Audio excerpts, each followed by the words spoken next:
Boa noite, aqui é o programa Desmascarando as Grandes Mentiras que Pregam as Religiões.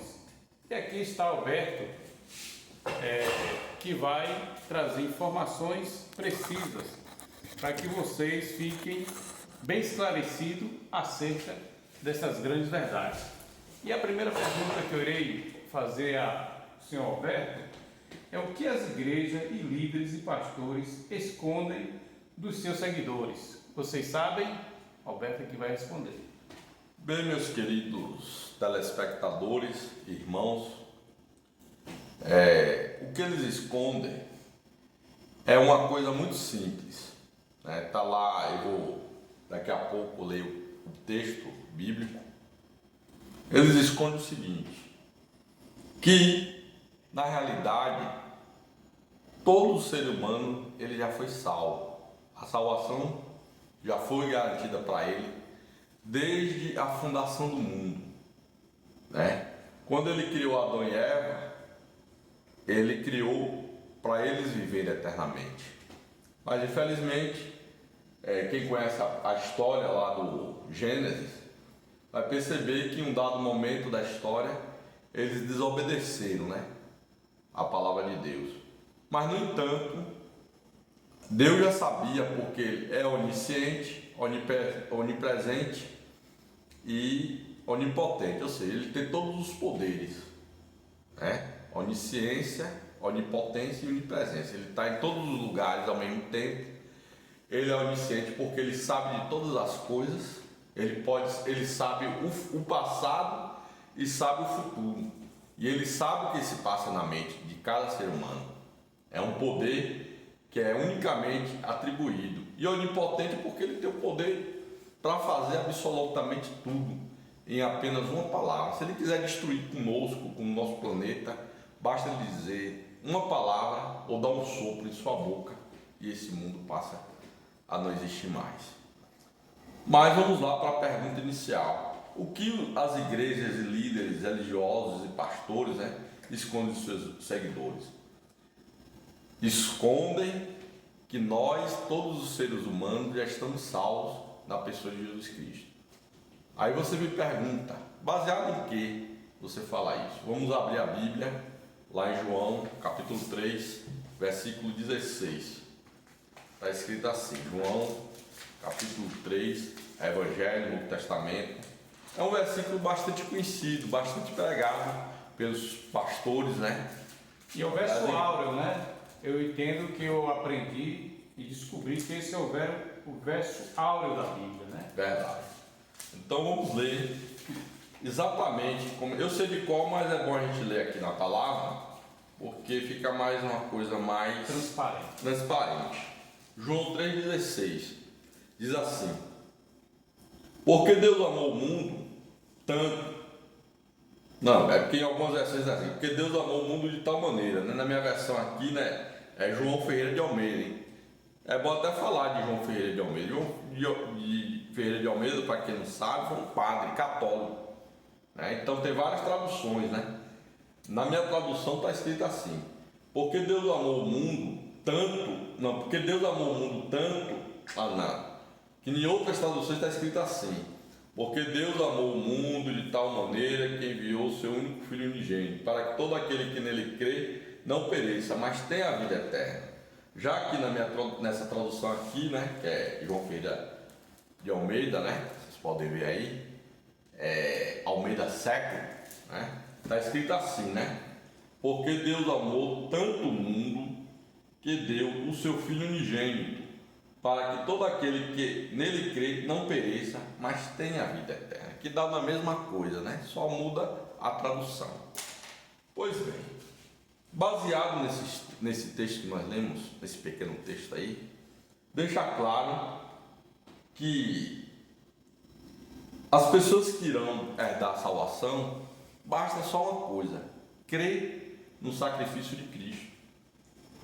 É fato que Jesus, ele, no passado, há mais de 2000 anos atrás, ele foi morto na cruz do Calvário, Antes dele ser morto, ele foi levou surra, foi chicoteado, Foram várias e várias chicotadas a ponto de arrancar a carne do seu corpo, né? Então foi um sacrifício tremendo, né? Que eu, nem você que está escutando aí, teria capacidade de sofrer tal sofrimento. E ele passou por tudo isso. E no final, ele foi crucificado com quem? Com 2 ladrões, né?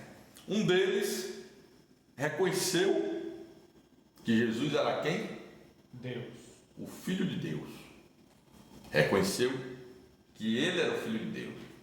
Tanto é que quem conhece a história, né, é uma história bastante conhecida, pregada pelas igrejas evangélicas, muito, né, essa pregação, igreja católica, né, todas as igrejas que creem no cristianismo prega essa mensagem. Então, um dos ladrões zombou, falando para Jesus: se tu és realmente o Filho de Deus, sai dessa cruz e tira nós daqui também, e salva-te a ti e a nós mesmos que estamos aqui. Duvidando de quem? Da divindade de Cristo. Duvidando de quem? Que Cristo era realmente o Filho de Deus e que estava morrendo inclusive por ele, que estava zombando de Jesus. E Jesus ficou calado, não respondeu nada para ele. O outro ladrão, não sei se era do lado direito, do lado esquerdo, ou foi acho que foi da direita. Chegou e falou para o outro ladrão: rapaz, esse homem aí que está morrendo, ele não fez nada para merecer essa morte. Mas nós que aqui estamos, merecemos. Nós estamos aqui porque realmente nós merecemos estar morrendo dessa maneira. Mas esse homem aí, ele é um inocente. E aí, ele se dirigiu para o Filho de Deus e fez a seguinte pergunta, e fez um pedido, né? Senhor, lembra-te de mim quando estiveres no teu paraíso. E Jesus respondeu para ele: em verdade te digo hoje, estarás hoje mesmo, estarás, viu, meu irmão? Não estou dizendo que ele está agora, não. Estarás, está no futuro. Estarás comigo no paraíso. Naquele momento, meus queridos, aquele ladrão, ele foi selado para a vida eterna. Aí eu pergunto: qual foi o ingrediente para ele ser salvo? Crer no Filho de Deus, como está escrito em João 3,16, que eu acabei de ler. Que Deus amou o mundo de tal maneira que enviou o seu único Filho unigênito para que todo aquele que nele crê não pereça, mas tenha a vida eterna. Então, meus irmãos, qual a grande mentira que os pastores escondem? Exatamente essa verdade que eu estou falando para vocês. Você principalmente que não conhece a palavra de Deus, está vendo pela primeira vez, que vocês estão salvos na pessoa de Jesus Cristo, independente de você frequentar a igreja ou não, independente de você devolver dízimo ou não. Por quê? Por que eu estou falando isso? Porque eles botam isso como questão de ponto de salvação. Inclusive o sábado, né? Tem uma igreja aí, né? Ela prega o sábado como sendo um ponto de salvação, e não é. Por que eu falo isso? Porque não é. Vamos ver Efésios capítulo 2, verso 8, o que é que fala lá. Vamos abrir a Bíblia, capítulo 2 de Efésios, Novo Testamento. Aqui, pessoal, Efésios capítulo 2. Capítulo 2, verso 8, olha o que diz lá. Porque pela graça sois salvos, por meio da fé. E isto não vem de vós, é dom de Deus. Porque pela graça sois salvos, por meio da fé. E isto não vem de vós, é dom de Deus. Versículo 9. Não vem das obras, para que ninguém se orgulhe, né? Em outras versões, para que ninguém se glorie, né? Então, se é como os pastores ensinam, que para eu ser salvo, eu tenho que devolver dízimo, eu tenho que guardar sábado, e tenho que fazer e acontecer para ser salvo, então, meus irmãos, meus queridos e amigos que estão aí do outro lado, então não precisaria nem Jesus ter vindo para vir morrer na cruz, correto, Edilson. Exatamente. Mesmo que o plano de salvação ele foi elaborado antes do pecado. O que é que eu quero dizer a vocês? Que se Eva somente pecasse, Cristo morreria somente por ela. Exatamente. Se no caso, quando Deus criou Adão e Eva, e só ela, porque ela foi a primeira que cometeu pecado, né? Depois que ela cometeu o pecado, que ela foi lá e comeu do fruto, ela foi até o seu marido e comeu e ofereceu para ele comer. Ele poderia ter recusado, não vou comer não, porque Deus, nosso Pai, né, nosso Criador, ele disse que no dia que nós comêssemos, a gente morreria. Mas ele, por amor a Eva, por medo de perder Eva, ele foi lá e comeu, e os dois consumaram o pecado. E aí a morte passou a existir no meio de nós até os dias de hoje, como consequência. Mas eu quero dizer para vocês que a morte não é o fim. A morte é só temporária. A gente, quando morrer, a gente não vai sentir, não vamos ter noção de tempo. Por exemplo, eu morri hoje. Vamos dizer que eu passe 1000 anos morto. Quando Jesus voltar, que ele promete lá em Tessalonicenses, que ele vai vir dos altos céus, né? Ele vem para ressuscitar aqueles que creram e até aqueles que não creram nele. Realmente. Uns vai ser para a salvação eterna, outros para a perdição eterna. Mas não é pelo fato de não ter frequentado a igreja, não é pelo fato de não ter devolvido o dízimo, mas simplesmente, meus queridos, pelo fato de não crer no Filho de Deus, como aquele ladrão lá na cruz. Correto, Adilson? Exato.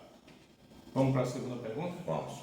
Alberto, para receber a salvação, olhe bem esse questionamento. Você já entrou no assunto. Devo devolver sistematicamente o dízimo e a oferta e frequentar regularmente a igreja? Porque os pastores pregam e tem muitas igrejas que fazem até correntes. E eles dão nome aos cultos por semana. Corrente da prosperidade, corrente dos empresários, muitas outras coisas que nós vemos que eles usam o tema para que o fiel esteja ali assíduo nos cultos. E como é que você revela aí, Alberto, essa questão de estar regularmente nos cultos da igreja e devo devolver dízimo e oferta para obter a salvação? Bem, meu querido amigo Edilson e meus queridos telespectadores que estão aí do outro lado. Primeiramente, para responder essa pergunta, a gente tem que ver o que é que significa igreja. O que é igreja realmente? É 4 paredes? É uma quantidade expressiva de 50, 100, 200 pessoas reunidas no mesmo lugar? É isso que é igreja? É esse conceito mesmo? Então vamos para o que Jesus ensinou. O que eu estou falando aqui para vocês e para o amigo Edilson, para responder essa pergunta aqui, há milhares de anos atrás, né, quando Jesus esteve aqui na Terra, ele falou para os seus discípulos, para alguém, né? Está na Bíblia, lá no Novo Testamento, nos Evangelhos, né? Que fala sobre a vida de Jesus. Ele diz assim: onde estiver uma pessoa ou duas, onde estiver uma ou duas, né? É assim? 2 ou 3. Tiver duas, né? 2 ou 3 reunidas ali em meu nome, ali estarei. Ponto. Se ele falou que para ele estar presente bastava estar 2 ou 3 reunidas em nome dele, ali está, isso já derruba o conceito que para Deus, para Jesus estar presente em nosso meio, essa tese de estar em um templo religioso, seja ele qual for, ou católico, ou budista, ou seja lá, igreja seja. Então já derruba esse conceito aí. Por exemplo, tá eu e Edilson aqui, meu tio, ele é meu tio, eu sou sobrinho dele, né? Não parece não, mas ele tá um pouco mais velho que eu, mas... Esse é gozador, né? Pois bem, tá eu e ele aqui, né? Falando sobre a palavra de Deus. Falando do Evangelho, o verdadeiro Evangelho da salvação. Então, nós estamos tratando da palavra de Deus. Então, A pessoa do nosso Senhor Jesus Cristo, através do Espírito Santo, está aqui. Não é necessário eu estar no templo religioso para que ele se faça presente em nosso meio. Aí tem um texto na Bíblia que muitos pastores usam. Mas tem que congregar. Mas o que é congregar? Congregar é você reunir debaixo de uma árvore. Correto, é isso? Debaixo de uma árvore. Nas praças, como Paulo. Jesus fez. Jesus, o próprio Jesus. Jesus foi o maior exemplo de congregação. Exatamente. Então, já derruba esse conceito por terra de que nós temos que frequentar regularmente um templo religioso, seja ele qual for. Ponto. Agora vamos continuar. Mas para você, o que significa igreja? E no conceito bíblico, o que é igreja? Irmãos, queridos irmãos, a igreja, na verdade, somos nós. O apóstolo Paulo diz que nós somos o templo do Espírito Santo. Ele não habita no templo, ele habita em nós. É Deus. Isso é Deus. Não precisa você, para você ser igreja, não precisa você frequentar nenhum movimento religioso para você ser igreja. A igreja é você que está aí me ouvindo. Aí, dentro desse assunto, eu vou lembrar aqui uma história, que aconteceu no passado, Jesus relatou essa história na Bíblia, muitos de vocês, evangélicos principalmente, conhecem, do bom samaritano. O bom samaritano. Jesus falou, certa feita, contou essa história, que andava pelo caminho um judeu. E esse judeu, ele foi assaltado. Espancaram ele e deixaram ele semi-morto à beira da estrada. E o que ocorreu? Passou um sacerdote, olhou e foi embora e deixou aquele homem lá, sem nenhum tipo de socorro e atendimento.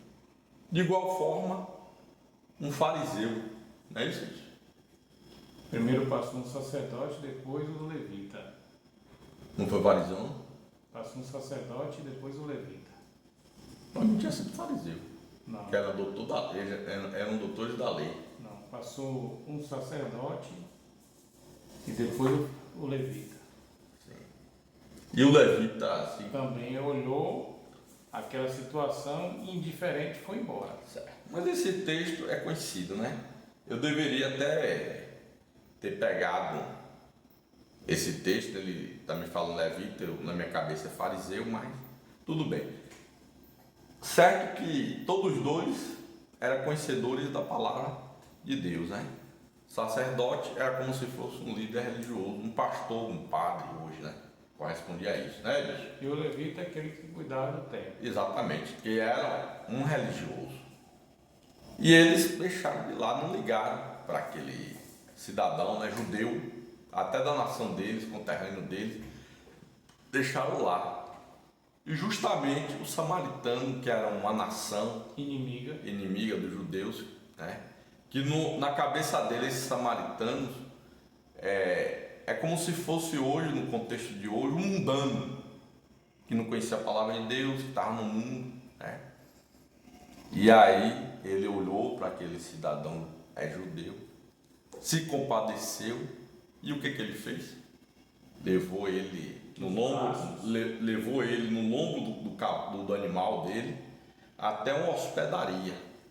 Chegando na hospedaria, ele falou para o dono, o proprietário da hospedaria, que cuidasse dele. Ele, antes de falar isso para o dono da hospedaria, ele cuidou, comprou remédio, botou azeite, como está escrito lá, e tratou a ferida, os ferimentos daquele judeu, que tinha sido espancado, E ele disse para o dono da hospedaria, o que você gastar mais, que ele era viajante, o que você gastar mais com ele, eu vou deixar com dinheiro, e vou retornar. E se você gastar alguma coisa a mais com esse cidadão aí, pode deixar comigo que eu assumo a despesa. Aí Jesus perguntou qual era o próximo daquele cidadão. Aí a própria pessoa que estava ouvindo Jesus perguntou para a pessoa, no caso um judeu, né? Um doutor da lei, respondeu aquele que usou de misericórdia. Aí ele completou, encerrando essa história, né? Ele disse para o doutor da lei: vá e faça o mesmo. Aí eu pergunto, irmãos, para você fazer o bem, para você praticar a justiça, para você praticar a misericórdia, precisa você ser um religioso? Muitas vezes o cara está dentro da igreja e só pelo fato dele estar frequentando com a Bíblia debaixo do braço, ele acha que isso é ser cristão. Mas ser cristão, ele não se traduz em apenas ir para a igreja. Ele se traduz em ação, como esse samaritano, o bom samaritano, que nem cristão, assim no contexto da Bíblia, né? E na cabeça daqueles judeus, não era um cristão, mas ele agiu como um cristão de verdade. E isso pode acontecer e acontece com muitas pessoas. Tem muitas pessoas boas pelo mundo que faz o bem e se compadece, que nem conhece a palavra, mas ele pratica. Tem muitos bons samaritanos por aí, e eu conheço, já evidenciei isso. Edilson também creio que já evidenciou isso. Então, meus irmãos, eu quero dizer para vocês que para você receber a salvação, não precisa você frequentar igreja nenhuma. Isso é uma mentira. Não precisa você devolver dízimo. Aí você me pergunta, mas a Bíblia diz que tem que devolver. Realmente tem que devolver. Mas qual a finalidade do dízimo? Qual a finalidade do dízimo? Vamos ver. Malaquias 3:10, né?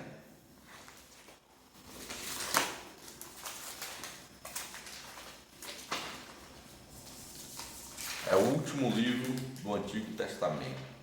Esse texto eu usei muitas vezes para fazer sermões e para convidar os irmãos a dizimarem e ofertarem, né? Mas no conteúdo aqui, a prática não é legal, porque a época e o tempo para que foi criado e para que é necessário hoje essa prática do dízimo e oferta. É bíblico, mas ela é distorcida. E agora nós vamos ter a compreensão aqui por Alberto, ele vai explicar esse conteúdo. O capítulo 3, verso 10, ele realmente pede para a gente devolver o dízimo. Mas a gente vai procurar aqui, dentro da própria Bíblia, como é que se diz? Ver o que é que realmente significa devolver o dízimo. Será que é dinheiro? Será que é salva? A gente já viu em Efésios capítulo 2, verso 8, que nós não somos salvos pelas obras. Então, se o pastor de sua igreja, seja lá qual for, pregar que dízimo é ponto de salvação, ele está mentindo. Ele está faltando com a verdade. Mas vamos ver aqui o que o texto fala, né? 3,16, e a gente, em cima desse texto, vai desmistificar esse mistério, né? Vamos ver aqui. Trazei todos os dízimos ao tesouro do templo, para que haja mantimento na minha casa, e provai ministro, diz o Senhor dos Exércitos, e vide-se, se não abrirei as janelas do céu, e não derramarei sobre vós bênçãos, que não conseguireis guardá-las. Bem, meus queridos, vocês ouviram perfeitamente. Vocês podem ver aí na sua, né? Esse mesmo versículo em Malaquias 3:10. Trazei todos os dízimos ao templo, ao tesouro do templo, para que haja o que no templo? Está falando em dinheiro, para que haja dinheiro? Não, para que haja mantimento. Feijão, arroz, leite. O amigo Edilson, ele respondeu, né? O feijão, o arroz, mantimento, meus irmãos. Todo mundo sabe que é alimento. Agora, Se você perguntar para o pastor, geralmente ele vai dizer, não, o dízimo é para a finalidade, né? Eu aprendi isso, me ensinaram isso é mentira. O dízimo é para pagar salário de pastores. É mentira, o dízimo não foi feito para pagar salário de pastores. Eu vou dar um exemplo muito claro, que muitos evangélicos, principalmente, sabem. Paulo não teve um homem que pregasse o evangelho, né, depois de Jesus, mais do que Paulo. Verdade ou mentira, gente? Verdade. Então, Paulo ele foi um grande pregador, né, depois que ele teve um encontro com Jesus. E Paulo ele tinha uma profissão. Qual era a profissão de Paulo? Ele vendia tendas, fabricava. Ele fabricava tendas e comercializava tendas para ganhar o pão de cada dia. E ele chegou até a dizer: eu trabalho para não me tornar pesado aos irmãos. E agora eu pergunto, por que os pastores dizem que o dízimo é para dar salário a eles? Em alguns textos da Bíblia, né, no Novo Testamento mesmo, não sei se é Paulo que fala assim: de graça daste e de graça recebeste. De graça recebeste e de graça dá. É assim. Se você recebeu de graça, você tem que dar de graça. Então o evangelho, meus irmãos, nunca foi para ser cobrado. Mas infelizmente, líderes religiosos, né, eles distorcem as escrituras para levar vantagem, para obter salários.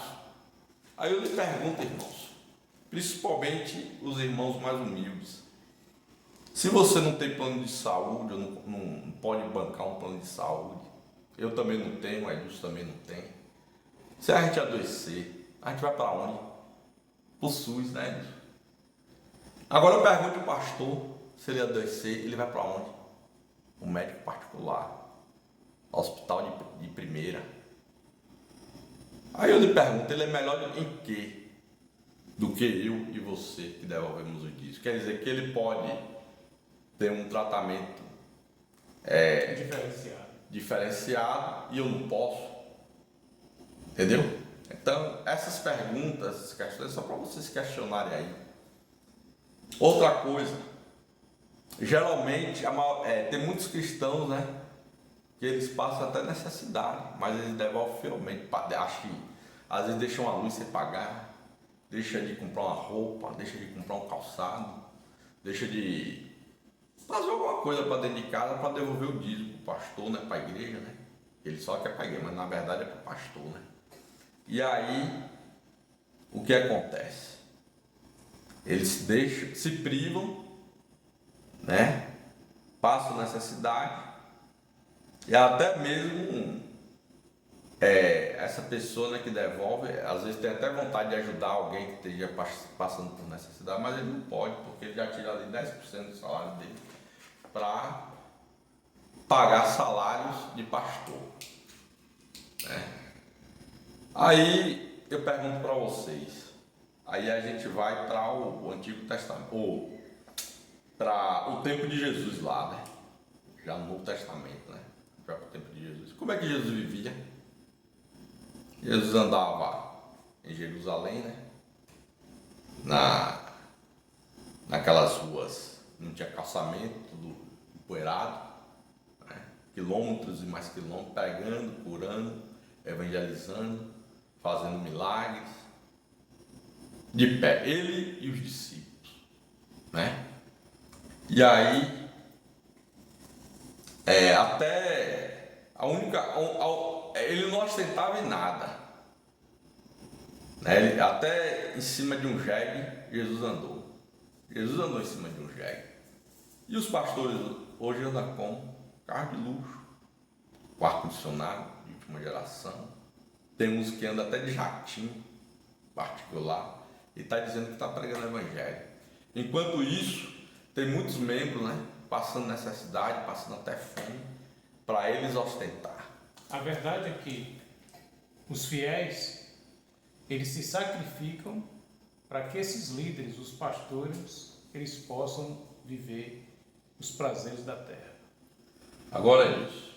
Formule a última pergunta para a gente finalizar o vídeo, né? Eu acho que já falamos tudo que deveríamos falar. Teremos outros conteúdos, né? Daqui para frente, né? Que nós vamos desenvolver, né? Mas vamos dar conclusão aqui. Faça seu comentário e deixe seu like e compartilhe.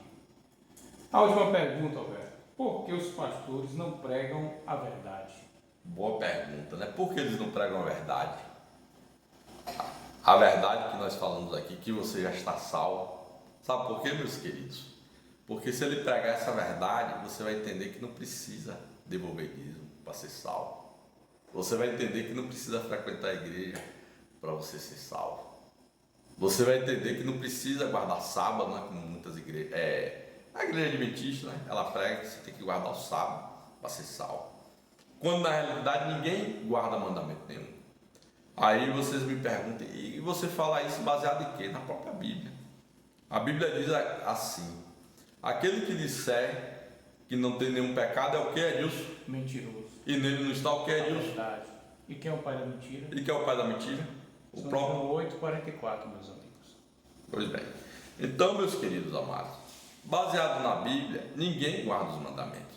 Quem guardou os mandamentos na íntegra, Edilson? Jesus. Só ele guardou. Então, realmente, nós não estamos debaixo da lei, mas estamos debaixo da graça de Jesus. Na graça de Jesus Cristo. Nós estamos debaixo da graça. Para entender essa questão, é como você tivesse um andamento no juiz e você precisa de um advogado. E o juiz vai dar sentença. Sendo que nesta questão aqui, Cristo, ele advoga ao nosso favor, nos defendendo das condenações do diabo. Então é por isso que a verdade está sendo revelada, para que vocês tenham uma compreensão nítida, limpa, para que Deus seja revelado cada vez maior no coração de vocês. Porque as mentiras estão sendo elaboradas constantemente e muitas pessoas são enganadas porque não tem esse conteúdo básico. Acham que é difícil entender, mas é muito transparente a leitura pelo qual nós fizemos aqui, que eles embaraçam, segundo Pedro 2,16 fala que é a ponto difícil de entender, mas que alguns distorcem, aproveitam para distorcer para a sua própria condenação. É isso, né? Verdade. Pois bem, meus queridos, então a gente já está finalizando, né, essa abordagem sobre esse assunto, né? Teremos outros vários. Exatamente. Que Deus possa cada dia mais conduzir a vida de vocês, a nossa também, né? E que nós possamos, como diz o texto lá em João 5,39, Jesus fala, né? Examinais as Escrituras e julgais ter nelas a vida eterna, pois são elas mesmas que testificam de mim. Que Deus abençoe a todos e até a próxima. Uma boa noite, meus irmãos. Obrigado.